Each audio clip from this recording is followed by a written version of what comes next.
Friend, educational गुरु में आप लोगों का स्वागत है। हम आज आप लोगों से मराठा साम्राज्य के बारे में चर्चा करेंगे। इससे पहले मराठा साम्राज्य का 2 वीडियो आ चुका है। अगर आप लोगों ने नहीं देखा होगा तो उस वीडियो पर जाकर के देख लीजिएगा।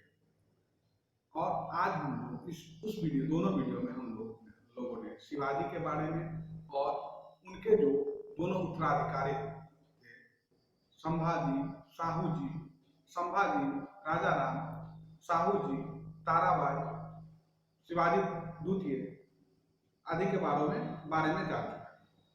आज हम लोग मुख्यतः पेशवा के बारे में चर्चा करेंगे। चलिए, तो शिवाजी की मृत्यु के बाद क्या हुआ? यशोमती, शिवाजी के मृत्यु के बाद जो शिवाजी की पत्नी सोयराबाई थी, वह उन्होंने अपने छोटे बेटा राजा राम को मराठा नियुक्त किया, यानी राजा नियुक्त किया। लेकिन कुछ दिन के बाद संभाजी ने राजा राम को अपदस्थ करके, जिसमें उनकी सहायता हमीर मोहितो ने किया।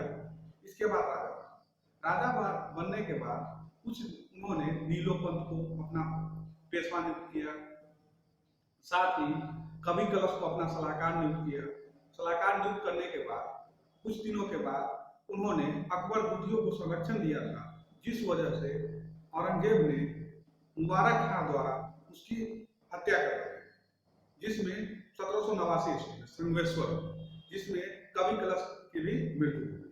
और उसके बाद कुछ दिनों के बाद संभाजी की पत्नी यशोमती और उसका पुत्र साहू जी को कैद मिले, औरंगजेब अपने यहाँ कैद में रखे।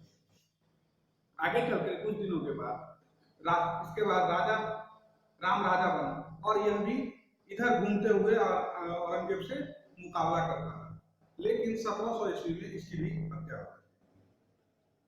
1700 ईस्वी में हत्या होने के बाद इसकी पत्नी ताराबाई अपने अल्पवयस्क पुत्र शिवाजी द्वितीय को राजा बनाती है और खुद को उसका संरक्षिका नियुक्त करती है और उसका संरक्षण में उसको राजा बना करके और अपने युद्ध लड़ती रहती है। और औरंगजेब को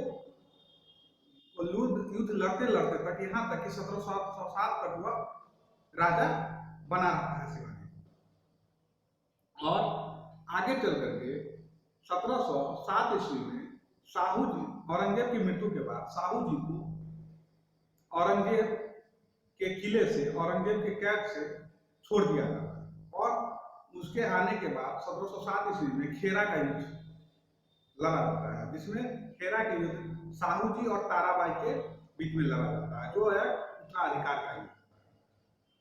इसमें साहू जी की विजय होती है और ताराबाई वहां से कोल्हापुर चली जाती है और उसी एरिया में अपना साम्राज्य की विस्तार करता है। इधर साहू जी को इस युद्ध में बालाजी विश्वनाथ मदद करता है, जिस वजह से पहले बालाजी विश्वनाथ को एक सेनाकर्ता का पद बना करके और उसे सेनाकर्ता नियुक्त करता है। और इसके बाद 1713 ईस्वी में बालाजी विश्वनाथ को पेशवा नियुक्त किया जाता है। तो प्रथम पेशवा जो होता है, अगर कहा जाएगा कौन था, तो प्रथम पेशवा नियुक्त अगर किया गया था साहू जी द्वारा, तो बालाजी विश्वनाथ, जिसका कार्यकाल 1713 से लेकर के 1720 तक। इन्होंने राजा बनते ही क्या किया? जहांदार शाह उस समय राजा था, उससे दक्कन का चौथ और सरदेशमुखी वसूल करने का डिमांड किया। जौनमोधर का चौथ और सरदेशमुखी वसूलेंगे। तो कुछ शर्तों के बाद उन्हें यह मौका मिल गया कि कहा गया ठीक है, उधर का टैक्स, दक्कन का सरदेशमुखी और कर आप वसूल सकते हैं, चौथ और सरदेशमुखी कर वसूल सकते हैं। आगे चल करके बालाजी विश्वनाथ ने फर्रुख सिंह की हत्या में सैयद बंधुओं का साथ दिया। सैयद बंधु और बालाजी विश्वनाथ के बीच एक समझौता हुआ था, जिसके तहत एक संधि हुआ था, जिसके तहत ये कहा गया था कि अगर हम आपको सैयद बंधु फर्रुखसियार को हटाने में मदद करते हैं तो आपको हमको हम यही कंडीशन है, इस कंडीशन के ऊपर अगर आप राजी हैं तो हम आपको सहायता करेंगे, अगर आप इस कंडीशन पर राजी नहीं है तो हम सहायता नहीं करेंगे। तो इसमें कंडीशन था कि पहले जो हमारा जैसे मराठा का जो क्षेत्र था जिसको आप कब्जा कर चुके हैं उसको छोड़ दीजिए, वो साहू जी को वापस कर दीजिएगा। दूसरा कंडीशन था कि राजा बनते मतलब औरंगजेब के कैद में जो यशोमती मतलब साहू जी की माता और उनके जो जितने रिश्तेदार हैं, जितने सैनिक हैं, उनको आप छोड़ दीजिएगा। दूसरा कंडीशन था। तीसरा कंडीशन था उसके बदले में हम आपको 15,000 अश्वरोही सैनिक जो है आपके सेवा में रहे, मुगल साम्राज्य के सेवा में रहे। तीसरा चीज क्या कहा गया कि 1 लाख खिराज इसके बदले में हम आपको देंगे। इस सब पर बात हो गई कि ठीक है, जब ये फर्रुखसियार अपदस्थ होगा इसके बाद आपको हम ये सारी चीजें फैसिलिटी या संधि स्वीकार कर लिया जाएगा। तो आगे कर जब फर्रुखसियार अपदस्थ हो जाता है तब उसके बाद रफीउद दर्जात राजा बनता है, वह इस संधि को साइन करके संधि के हिसाब से यशोमती को छोड़ दिया जाता है। इसके बाद क्या कहते हैं उसका जितना मराठा का जितना राज्य रहता है उसके अधीन क्षेत्र अधिकार क्षेत्र में उसको दे दिया जाता है। इसके बाद 1720 ईस्वी में बालाजी विश्वनाथ की मृत्यु हो जाती है। बालाजी विश्वनाथ की मृत्यु के बाद साहू जी ने उसके पुत्र साहू जी के पुत्र बाजीराव प्रथम को पेशवा नियुक्त कर दिया। पेशवा नियुक्त होते ही यह जो है बाजीराव द्वितीय हिंदू पद पातशाही की व्यवस्था करता है और उसके तहत क्या करता है जितने हिंदू राजा हैं, जितने राजपूत राजा हैं, जितने हिंदू मूल के राजा हैं, सबको एकत्रित करने का कोशिश करता है। इसी क्रम में उन्होंने वीर सिंह बुंदेला नामक एक मराठा राजपूत को औरंगजेब के क्षेत्र यानी मुगल साम्राज्य के क्षेत्र में उनका जितना जमीन जितना क्षेत्र रहता है उसको दिलवाने में मदद करता है। 1700 आगे चलते 1724 ईस्वी में सकूर खेरा के युद्ध में निजाम को मदद करता है और निजाम को मदद करता है कि उस युद्ध में, और इसमें निजाम उसी युद्ध में 1724 ईस्वी में सकूर खेरा के युद्ध में निजाम अपना स्वतंत्र राज्य स्थापित हैदराबाद स्थापित करता है, इसमें मदद करता है। लेकिन आगे चल करके बाजीराव द्वितीय और निजाम के मध्य चौथ और सरदेश मुक्ति कर को लेकर के विरोध हो जाता है, जिस वजह से क्या होता है 1728 ईस्वी में यानी 4 साल के बाद 1724 4 साल के बाद 1728 ईस्वी में पालखेरा का युद्ध होता है निजाम और बाजीराव प्रथम के बीच। इसमें निजाम की हार होती है और निजाम के हारने के बाद मजबूर होकर के निजाम को मुंगी सिंगांव की संधि करनी। ठीक, मुंगी सिंगांव की संधि करने के बाद कुछ दिनों के बाद 1737 में फिर निजाम भोपाल का युद्ध होता है। 1738 से निजाम और बाजीराव प्रथम के बीच। इसमें भी आपको निजाम की बुरी तरह हार होती है और इसमें भी निजाम को मजबूरी में आकर के भोपाल के निकट दुर्रे सराय की संधि करनी। तो दुर्रे सराय की संधि 1737 में, और इधर जो है आपको पालखेरा के युद्ध के बाद मुंगी सिंगांव की संधि जो हुई थी वह 1728 में। आगे चल करके कुछ दिनों के बाद क्या हुआ 1737 ईस्वी में 500 सैनिकों के साथ बाजीराव प्रथम दिल्ली पर आक्रमण कर देता है, जिसमें वहां के जो बादशाह रंगीला रहते हैं उनको दिल्ली छोड़ करके पालन में शरण लेना।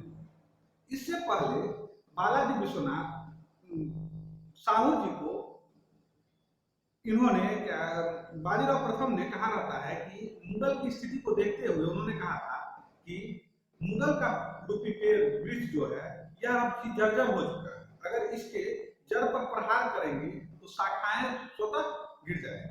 इसके उत्तर में साहू जी ने कहा था कि निश्चय ही आप ऐसा कर सकते हैं क्योंकि आप योग्य पिता के योग्य पुत्र हैं, आप निश्चय ही यह पताका अटक से लेकर के कटक तक पहुंचा सकते हैं।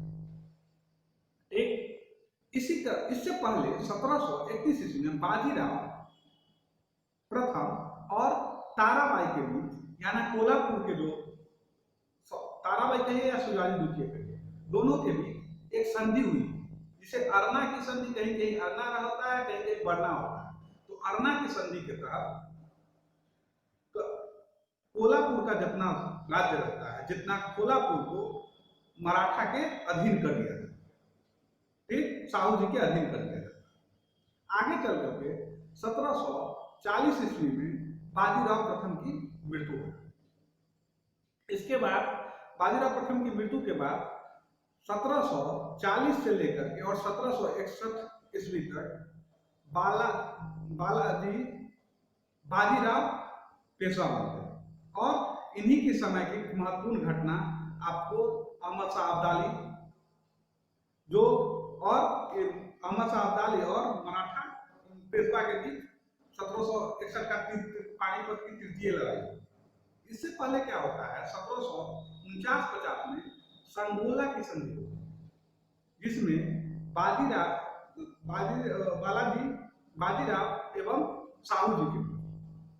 उसमें क्या होता है, 1749 में क्या होता है, मराठा की जितनी शक्ति होती है सारा का सारा पावर पेशवा में निहित हो जाता है। इससे पहले भी टोटल काम पेशवा ही करता रहता है, लेकिन वैधानिक रूप से ऐसा नहीं होता है कि पेशवा में ट्रांसफर होता है। लेकिन इसमें पेशवा में सारी की सारी शक्ति ट्रांसफर हो जाती है। किसमें? तो मराठा की सारी शक्ति पेशवा में, क्योंकि 1749 में ही साहू जी की मृत्यु हो जाती है। आगे चल करके इन्होंने बालाजी बाजीराव ने एक थोड़ा था इमाद उल मुल्क को वजीर बनाने में मदद की। साथ ही इसी के समय पानीपत का तृतीय युद्ध होता है। पानीपत का तृतीय युद्ध का कारण यह रहता है कि अहमद शाह अब्दाली यहाँ के पंजाब के क्षेत्र में जीत कर जाने के बाद एक तैमूर नामक राजकुमार का वहां का संरक्षक नियुक्त करता है, लेकिन बालाजी बाजीराव उनको वहां से अपदस्थ करके हटा दिया देते हैं और अपना संरक्षक अपने आदमी को वहां नियुक्त कर देते हैं, जिस वजह से अहमद शाह अब्दाली और मराठा के बीच युद्ध होता है।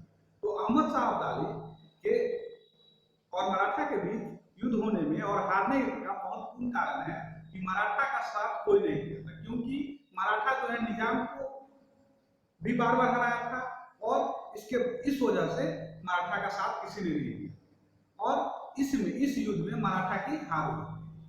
इसमें मराठा का तृतीय पानीपत के तृतीय युद्ध में मराठा के तरफ से सेना का नेतृत्व बाजीराव के भाई सदाशिवराव भाव और पुत्र विश्वास राव ने भाग लिया और इस युद्ध में सेना का नेतृत्व यानी तोपखाना का नेतृत्व इब्राहिम गाजी ने किया।